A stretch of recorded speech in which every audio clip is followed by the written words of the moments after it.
चक्रवालेषु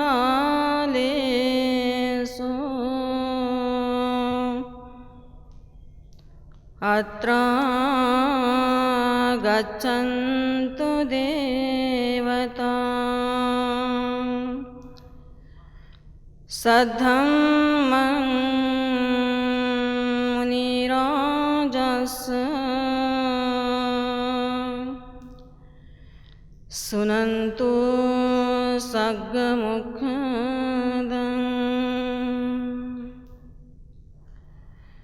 धम्मश्रवणकालोऽयं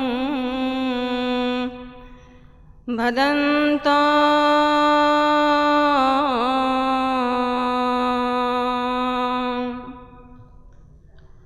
धम्मश्रवणकालो अयं भदन्ताम्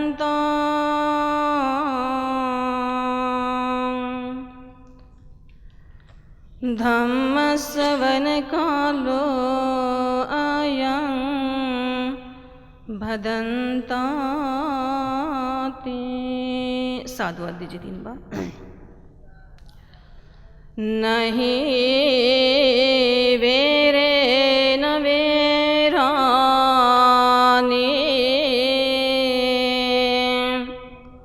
समन्ति कुदाचनं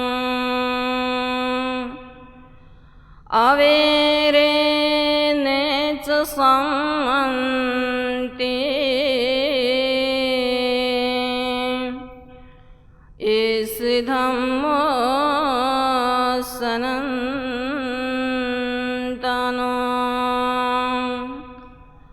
इस धम्मो सनातनो इस धम्मो सनातनो। फिर से साधुवाद दीजिए।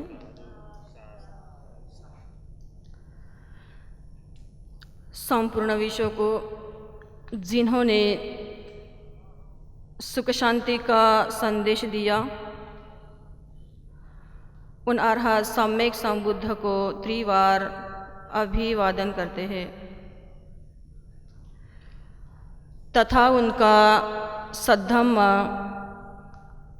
और सदा ही पावन पूजित वंदनीय संघ को भी त्रिवार अभिवादन करते हैं। आज हम जिस मकसद के कारण, क्योंकि इस प्रोग्राम का जो आयोजन किया है, इसके पीछे का कोई ना कोई उद्देश्य है। ये जो प्रोग्राम है, ये ना कोई दिखाने के लिए है, ना कोई वन मैन शो है, अपितु इस प्रोग्राम के पीछे बहुत ही गहरा उद्देश्य है, बहुत ही सम्यक उद्देश्य है। ये उद्देश्य क्या है? क्योंकि उसका नाम से पता चलता है शांति और सद्भावना पर इस संसार में जो बुद्ध का संदेश है, बुद्ध का मैसेज है, ये किस तरह पहुँचाए। और इस विषय पर अभी तक बहुत बड़े बड़े भंते जी ने प्रवचन दिए हैं और आपने सुने भी हैं। हम कोई ज़्यादा ना कोई वक्ता है ना कोई नेता है, बस थोड़े बहुत धर्म को जानकर धर्म की बातें आपके सामने रखने की कोशिश करते हैं। क्योंकि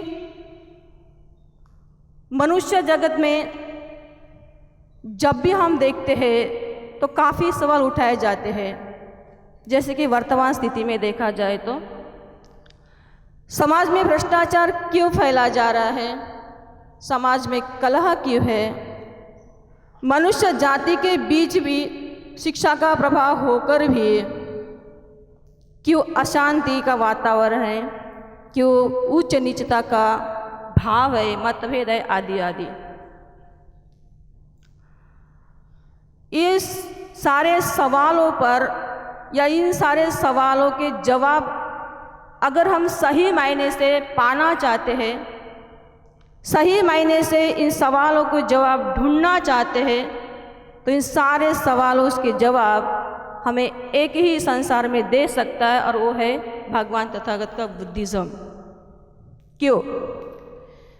क्योंकि बुद्धिज़्म में आध्यात्मिक, लौकिक, लोकोत्तर आदि थ्योरी और प्रैक्टिकल के स्वरूप में जो भी सामग्री मौजूद है, उस सामग्री को अच्छी तरह अगर हम समझ पाएंगे तो इस वर्तमान स्थिति में चाहे कितनी भी जटिल उलझन क्यों ना हो, समस्या क्यों ना हो, वो सारी की सारी उलझन, वो सारी की सारी समस्या खत्म करने की ताकत है। इसीलिए आज हर एक मनुष्य को, चाहे वो किसी भी संप्रदाय का क्यों ना हो, संसार के हर मनुष्य को ऐसा लगता है कि जीवन में सुख शांति के लिए, जीवन में हर उन्नति के लिए अगर कोई सहारा है तो वो है बुद्धिज़्म। और इसलिए हम देख रहे हैं देश विदेश के लोग इस बुद्धिज़्म को अपने अपनी क्षमता के अनुसार अपनाने की सिर्फ आस्था ही नहीं रखते तो अपना भी रहे हैं। और इसका जीता जागता उदाहरण हम देखते, जैसे श्रीलंका, बर्मा, जापान वगैरह वगैरह। हम भारत देश का उदाहरण देखा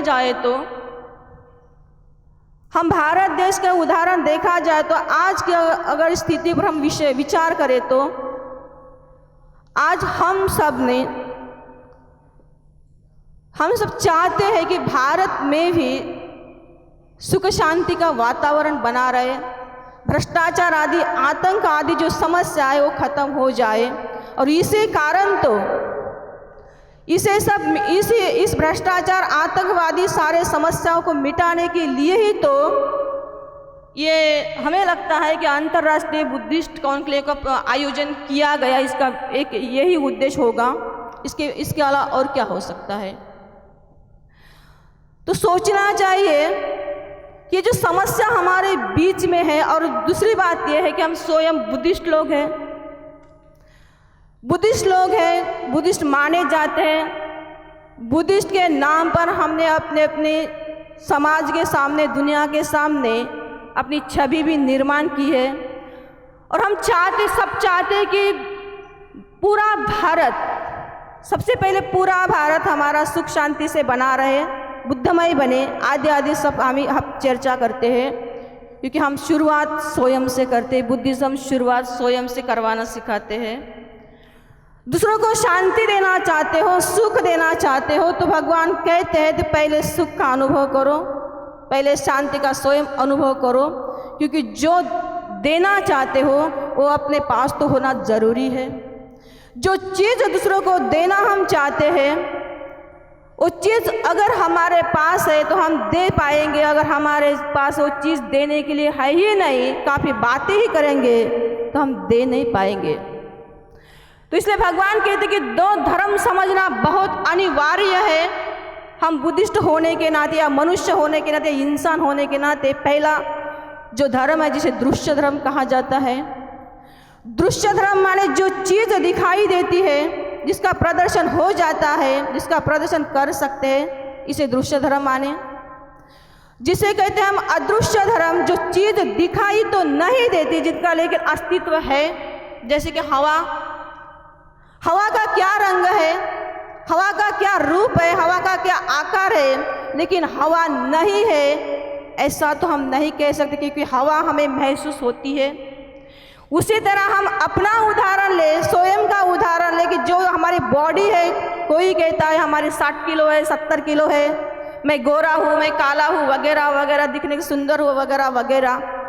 लेकिन जिसे हम अपना माइंड कहते हैं, मन कहते हैं, चित्त कहते हैं। कोई कहता है कि मेरा मन बहुत अच्छा है, बहुत बड़ा है, कोई नहीं ये कह सकते कि मेरा 100 kg उसका माप है या और वगैरह वगैरह दिखा भी नहीं सकते।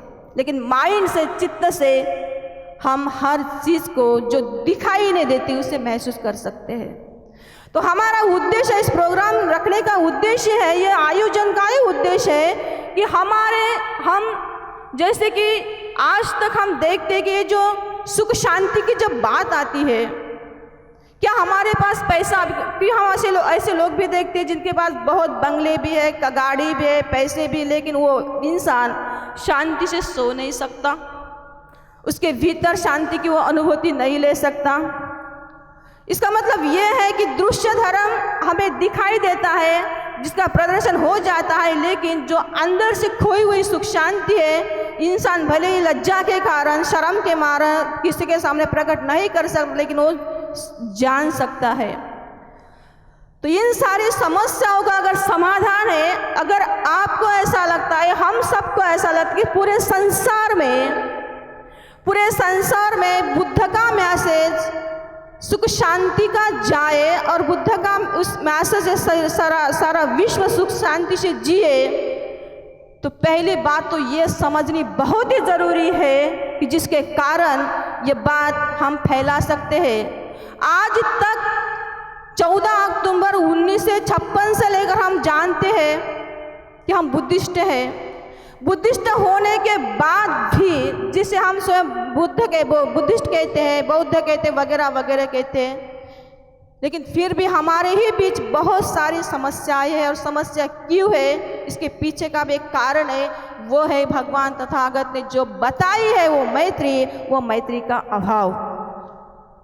हम स्टेज पर भी देखते हैं, कई प्रोग्राम में एक स्टेज होता है, स्वयं तो बुद्धिस्ट मानने वाले लोग हैं, लेकिन आपसे उसके संबंध अच्छे नहीं रहते, बीच में भाईचारा नहीं रहता। क्यों? क्योंकि मैत्री का अभाव। संसार को जोड़ना चाहते हो, लोगों को जोड़ना चाहते हो, लोगों को सुख शांति देना चाहते हो, तो भगवान कहते हैं मैत्री के सिवा और कोई दूसरा संदेश हो ही नहीं सकता, क्योंकि मैत्री ऐसी चीज़ है जो इंसान को जोड़ सकती है, हृदय से हृदय तक जोड़ सकती है। हम अपना उदाहरण देंगे। 2004 से 2008 तक हम लगातार श्रीलंका रहे, वहाँ पढ़ाई की।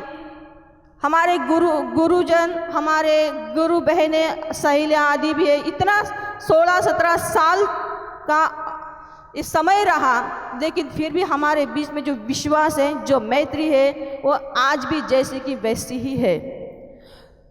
ये कहने का मतलब ये है, अगर संसार को जोड़ना चाहते हो, संसार के लोगों को जोड़ना चाहते हो, तो हमारे अंदर मैत्री होना बहुत ज़रूरी है, क्योंकि मैत्री से ही हम हृदय से हृदय तक इंसान को, लोगों को जोड़ सकते हैं, और मैत्री ही हमें सुख शांति दे सकती है। सुख मैत्री के सिवा और कोई सुख शांति दे ही नहीं सकता। जैसे कि हम जानते कि बाबा साहब ने 14 अक्टूबर 1956 को हमें बुद्ध धम्म दिया। बुद्ध धम्म देने के बाद भी आज भी हमारे बौद्ध कहने वाले लोग जाति मानते हैं। कोई कहते हैं हम जैसे कि समोसे, कोई कहते हैं आंदोलन है, कोई लाडू वगैरह वगैरह। तो इन सारी चीज़ों को अगर ख़त्म करना चाहिए, जैसे कि जातिवाद हो, उच्च ये जो भाव है, ये ख़त्म करना चाहिए, और ये ख़त्म इसी चीज़ से हो सकती है, वो मैत्री के कारण ही हो सकती है। अगर मैत्री है तो इन सारी चीज़ें अपने आप ख़त्म हो जाएगी, क्योंकि भगवान कहते हैं, एक बार बंदे आनंद से कहते हैं कि आनंद, मैत्री ऐसी चीज़ है, मैत्री एक प्रकार का संपूर्ण धर्म है। जिस व्यक्ति के भीतर मैत्री परिपूर्ण रूप से जागृत होती है, परिपूर्ण रूप से उस व्यक्ति का हृदय भर जाता है, दुनिया की ऐसी कोई ताकत नहीं रहती फिर कि वो व्यक्ति दूसरों को मदद नहीं कर सके, वो अपने आप मदद करने लगता है। मैत्री की एक अनूठी एक पहचान है।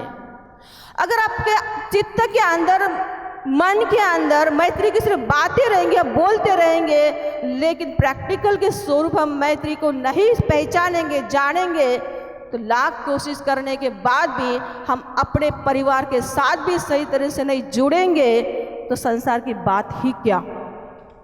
तो इसलिए भगवान कहते हैं दूसरों को जोड़ना चाहिए, क्योंकि मैत्री ऐसी चीज़ है कि भले ही वो दिखाई नहीं देती, स्टेज दिखाई देता है, लोग दिखाई देते हैं, भंते लोग दिखाते, हम दिखाई देते हैं, लेकिन मैत्री ऐसी चीज़ है जो अदृश्य धर्म में आती है। और इस मैत्री के पवित्र हृदय की जो मैत्री है, ये पवित्र हृदय की मैत्री व्यक्ति को बहुत ही नम्रता के साथ जोड़ती है, ना कि तोड़ती है।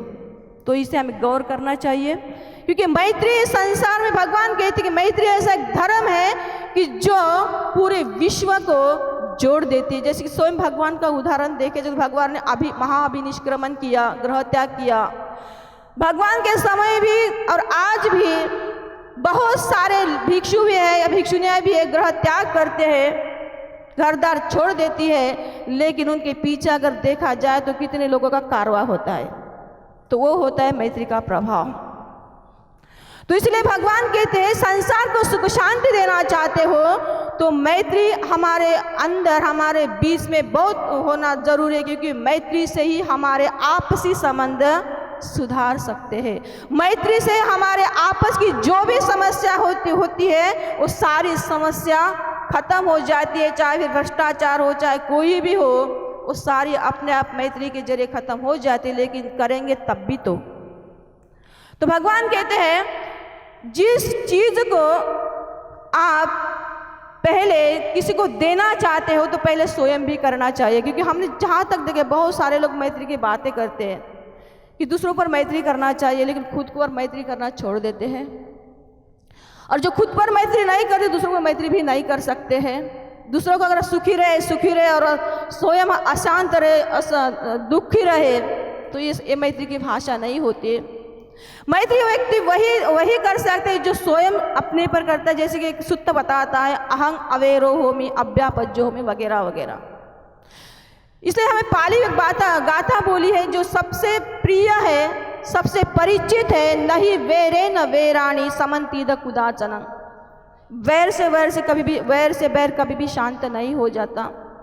बैर को अगर खत्म करना चाहते हो, सारे समस्याओं को खत्म करना, जड़ से खत्म करना चाहते हो, लोभ द्वेष मोह आदि इन सारे विकारों को खत्म करना चाहते हो, तो भगवान कहते हैं वो अवैर से यानी कि मैत्री से सब चीज़ें खत्म हो जाती है। और यही सनातन धर्म है। धर्म ऐसी कोई ना बौद्ध है, ना जैन है, ना कोई हिंदू है। धर्म की कोई ऐसी परिभाषा नहीं होती। इंसान है। भगवान बुद्ध की जो शिक्षा है, भगवान बुद्ध का जो धर्म है, वो किसी भी कुल भेद में, किसी भी जाति भेद में या किसी भी संप्रदाय में नहीं बटा सकता। भगवान का धर्म सभी के लिए एक जैसा है, एक जैसा नियम लागू पड़ता है। गलत करोगे तो परिणाम भी गलत होगा, सही करोगे तो परिणाम भी सही ही होगा। ये भगवान के धर्म की सही पहचान है, शिक्षा है। तो ज़्यादा बोलने से तो कोई पंडित नहीं होता और ना ही हम पंडित हैं। आदरणीय उपासक जी चंद्रा जी ने हमें इनवाइट किया था, कि कहा था कि आप आइए, हमें थोड़ा अवसर दीजिए। वैसे यूपी के काफ़ी लोग जुड़ चुके हैं हमारे, जैसे हमारे उपासिका भी की फ़ोटो ले रही है, नीलम जी है, बहुत अच्छा काम करते हैं। यहाँ के पूज्य भदंत उपनंद जी भी है, बहुत अच्छे समय समय पर गाइडेंस करते हैं। तो यूपी के वैसे भी लोग बहुत समाज में या धर्म कार्य में अग्रसर है। वैसे भी चाहे महाराष्ट्र हो, हम यही तो सीमा तोड़नी चाहिए। हम महाराष्ट्र के हैं, यूपी के हैं, मध्य के हैं, कोई देश के है, विदेश के है। अरे छोड़ दो ये बातें, धर्म सबके लिए है। तो जहाँ उपासक, चाहे यूपी का हो, चाहे महाराष्ट्र का हो, चाहे लंका का हो, चाहे बर्मा का उपासक है। भिक्षु चाहे देश का हो, विदेश का हो, भिक्षु है। भिक्षु और इस इंसानियत के नाते हमें ना कोई संप्रदाय बांट सकता है और ना कोई देश विदेश बांट सकता है। बस इंसान के नाते, इंसान होने के नाते दूसरे इंसान को पहचानना अगर है, तो भगवान कहते हैं मैत्री ऐसी चीज़ है जो इंसान को इंसानियत सिखाती है और इंसान को इंसान के माध्यम से जोड़ सकती है। तो जो आप लोगों ने पुण्य कर्म किया है, तो इसका हम अनुमोदन करते हैं। और हम चाहेंगे, जो हमें इस आयोजक ने जो हमें समय दिया, उनके प्रति हम धन्यवाद करते हैं। आदरणीय उपासक राजेश चंद्रा जी को हम धन्यवाद देते हैं कि इन्होंने हमें बुलाया, इनवाइट किया। हमेशा बुलाते हैं और जितना हो सके हम उतना प्रयास कर रहे हैं। तो हम भी चाहते हैं कि आप सभी का योगदान ऐसा रहे। हर कोई चाहता है, स्वयं को बुद्धिस्ट मानने वाला हर व्यक्ति सोचता है कि धर्म का प्रसार और प्रचार सही मायने से होना चाहिए, सही गति से होना चाहिए। ऐसा नहीं है कि बाबा साहब के धम्म दीक्षा देने के बाद या बुद्ध धम्म देने के बाद हमने कुछ नहीं किया। हमने बहुत कुछ किया है। हाँ, थोड़ी गतिविधि भले ही कम ज़्यादा हो, लेकिन हमने बहुत कुछ किया है। यहाँ तक कि बाबा साहब के अथक परिश्रम से हम लिखे पढ़े भी है, शिक्षा भी धारण किए, और हमारी ओर से जितना हो सके उतना हम सहयोग भी दे रहे हैं। जो भी चीज़ें कुछ छोटी बड़ी गलतियाँ हो जाती, गलतियाँ तो इंसानों से हो जाती, गलतियाँ इंसानों से हो जाती है, भगवान से थोड़ी हो जाती। हम भगवान तो नहीं है, लेकिन इंसान होने के नाते एक दूसरे को मदद ज़रूर कर सकते हैं, और मदद करने का धर्म बताया भगवान ने, मैत्री का धर्म बताया है। तो मैत्री बढ़ाइए, मैत्री करिए, और मैत्री के जरिए इंसान होने के नाते दूसरे इंसान को जोड़ने की कोशिश करिए, ना कि तोड़ने की। तोड़ना बहुत आसान है, तोड़ना बहुत आसान है, लेकिन जोड़ना बहुत कठिन है। वो भी जोड़ना ज़्यादा कठिन है। अगर किसी को लालच दो, किसी को आमिष दे दो, या किसी को या किसी के सामने लाचारी के सामने अगर किसी को जोड़िए, ये कोई बड़ी बात नहीं, लेकिन सही माइंड से, हृदय से अगर जोड़ना चाहते हो तो इतना सरल भी नहीं है। तो भगवान कहते हैं कि जोड़ना चाहते हो तो इंसान होने के नाते पवित्र हृदय से जोड़ना सीखो, ना कि तोड़ना। क्योंकि वैसे तो हम तो तोड़ के चले ही जाएंगे, एक दूसरे तोड़ के चले जाना है, संसार तोड़ के चले जाना है, सब मरने वाले हैं। ना हम रहेंगे, ना आप रहोगे, लेकिन हम जाने के बाद में जो भी हम यहाँ काम किए या हमने जो विचारधारा इस संसार में दी है, इस विचारधारा हमेशा ही रहेगी।